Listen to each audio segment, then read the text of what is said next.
Okay, so there was a fascinating interview posted on WCCF Tech this week, where the site was talking to Filippo Tarpini, who is a developer at Remedy, an industry veteran, no less.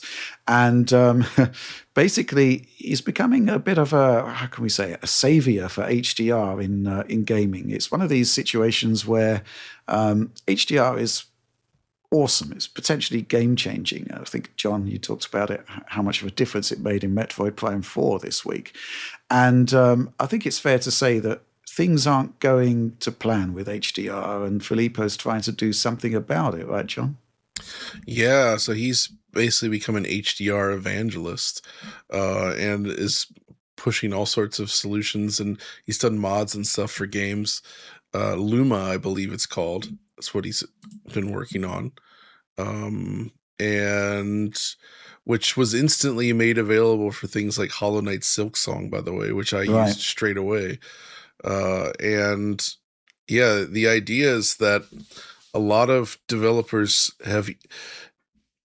they've struggled to implement HDR at all or in a meaningful way. And from what I understand, a lot of companies like Epic Games, for instance, with the Unreal, they're not very helpful to developers in terms of actually solving these problems.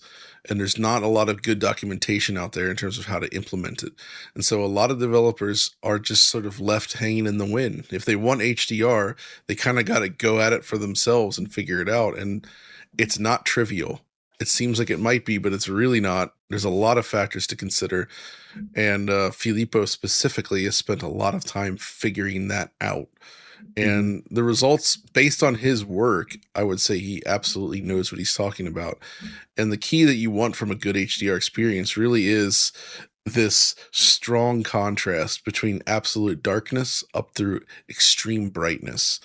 And what we've seen with a lot of default HDR implementations is that it often raises the black floor, which washes out black levels, or like the application of highlights is done in a very weird, arbitrary manner that doesn't feel physically plausible or even all that visually attractive.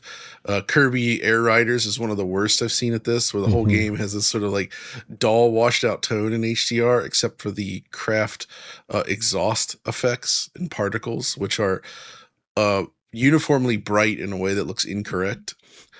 And this is actually a big problem with HDR in general. I think a lot of the problem comes with the lack of standards on the display side and like confusion over adjustment, as well as the development side. So I already mentioned the development, but for a consumer, you're looking for a monitor, a TV. A lot of these things boast that they support HDR, and it's true. They accept an HDR signal, but the end result is anything but. And I often see people say, "Oh, I turned on HDR and it just looked washed out, or it just looked wrong." And they're absolutely right, because monitors have been sold for a long time.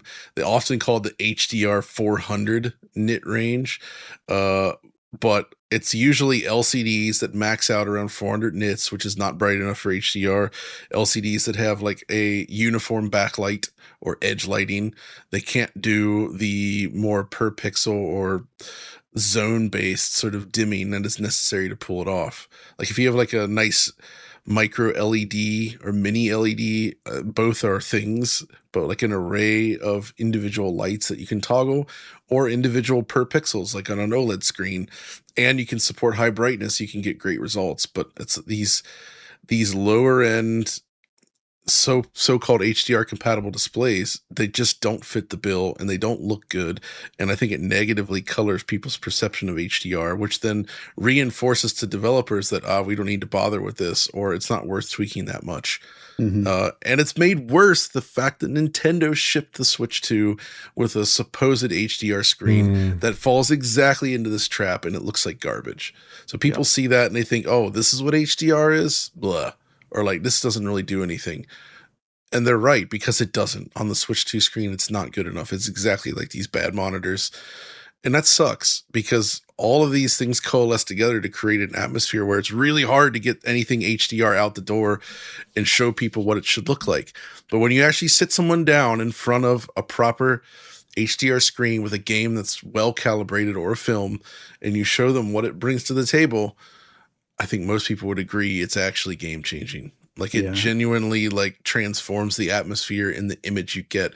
The way I look at it, especially, is a game with a sky, movie with a sky. When you step outside and you look at the sky, there's like a certain level of brightness your eyes expect that monitors traditionally couldn't produce. HDR allows it to get closer to that. And your brain just automatically perceives this as like a more realistic thing, a more appealing thing, more natural to the eyes. Same with like highlights from bright light sources. All of this stuff, it just works. Your brain sees it and it's like, wow, this looks good. This feels good. This feels natural. And it's extremely awesome. And so as a result, I'm thrilled that Filippo is out here. He's working at Remedy. You know, he's evangelizing HDR. He's releasing mods. He's showing basically the world how it's done and targeting some big games while doing so, which I think is also really important, right? Because, you know, you get something like Starfield, for instance, right, you know, Hollow Knight, Silksong, things like this that either didn't have HDR or had bad HDR. It's very nice to immediately grapple and be like, hey, I got a solution for you guys. And then when everybody's jumping in to play the game, there's going to be a subset with the right monitors that see it. And they're like, oh, wow, this is awesome. So he's also recently founded Gamma Studios, a company that's basically offering consulting services to the industry to, quote, improve their post-processing pipelines, implement HDR output, and do modern color grading. He's not talking about specific projects, except to say that he's helping NVIDIA to integrate HDR into RTX Remix, which, you know, that's awesome, right? I mean, Remix, as things stand, is pretty awesome, but this is pretty great as well. He's talking about some of the stuff that's just where things have gone wrong. As you say, half the monitors with fake HDR panels looking worse than SDR. Windows showing HDR SDR content in an HDR container in a broken way. Windows upgrading SDR content to auto HDR using an improper formula. 2 major game engines not doing HDR properly out of the box. YouTube, right. We know this one, John. YouTube taking a week to publish a video that was uploaded in HDR. Gosh, it's not so bad annoying. These days, but it's still extremely slow. And the fact that we need mods like Reno DX or Luma to fix the HDR in most games. He also says that movies aren't much better either. Also, Rich, there's I had to use I'm using a monitor, the 45-inch 5K 2K OLED, right? And apparently with the way Windows works, it was not able to properly allow you to take full advantage of the highest brightness. So somebody actually found a way to, and I did this a while ago, but using the custom resolution utility CRU, you actually have to edit some metadata to increase it up to the correct amount of nits that it supports. If you don't do this, you end up like actually losing highlight detail. Like you buy an expensive monitor that's capable of good HDR, and then you have to go through these extra steps because Windows has an issue. Mm-hmm. I mean, that sucks. That is a bad consumer experience, and HDR is so full of this. Yeah. There's also a point Filippo makes where, you know, there's been a lot of focus from developers on ray tracing, which is fair enough, except to say that there hasn't been a similar focus on HDR, which could arguably be more impactful for more users, certainly in the console space. Yep. Oliver, what do you think about all of this?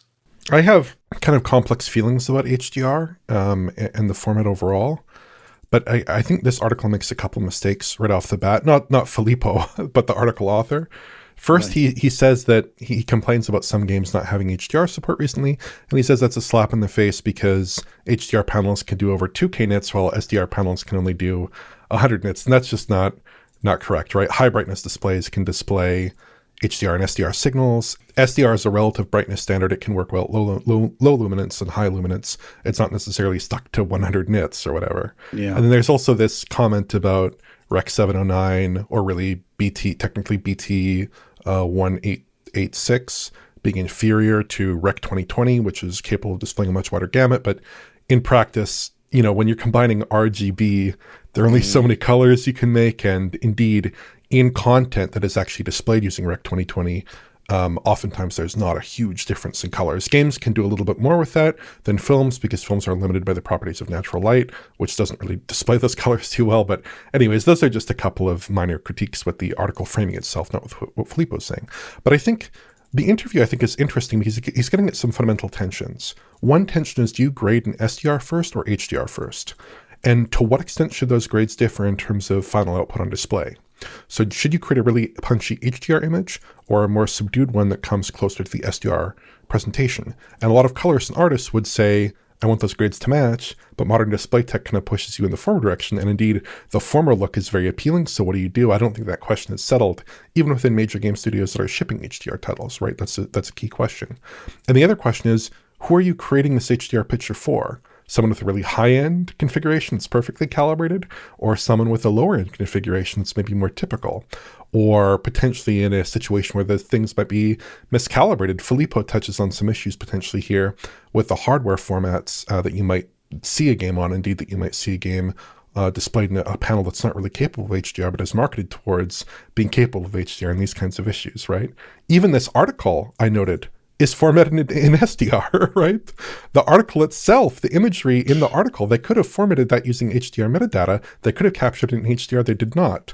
Probably because only devices, seemingly Apple devices, are like the only devices on this planet that can display HDR and SDR content side by side in a correct way with the correct colors and the correct luminance values.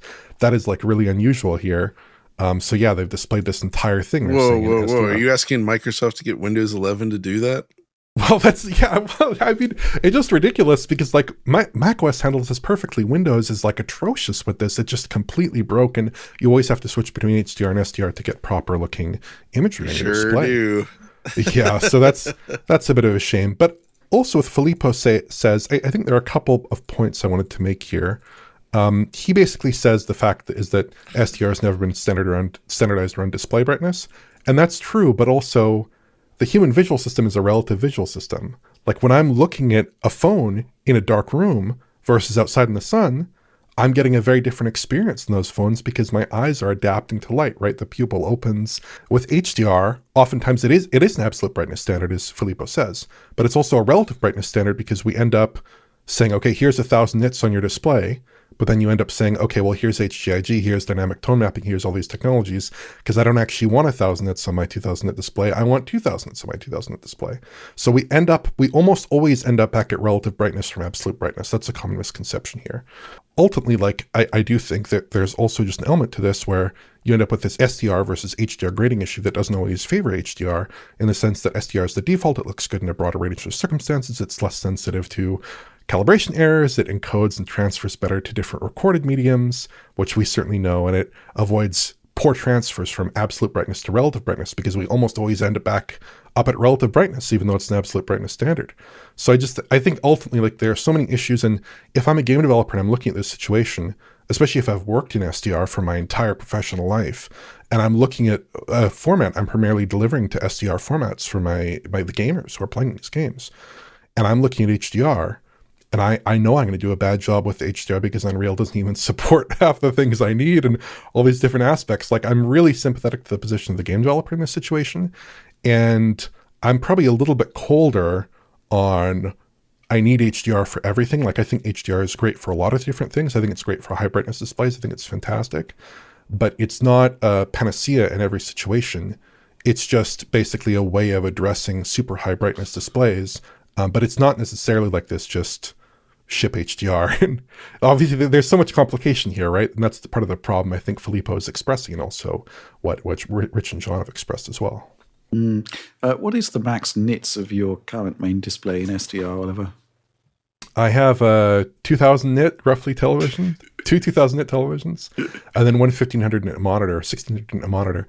But my monitor is really nice because it not only does it do 1,500 nits for really bright highlights, it does 1,500 nits for the whole panel, which is just stunning. Okay. So it's like a flashbang, basically, with full white in that panel. So I actually have to turn down the brightness a little bit on that panel. And I've got to say, like, when you're looking at a game in HDR, like Ghost of Yotei, or Fast Fusion, or another game like that, or anything but Kirby Air Riders, basically not Kirby Air Riders, not a lot of those games like that, but it's like a really stunning experience. So I think that's like incredible looking often, and I really appreciate that.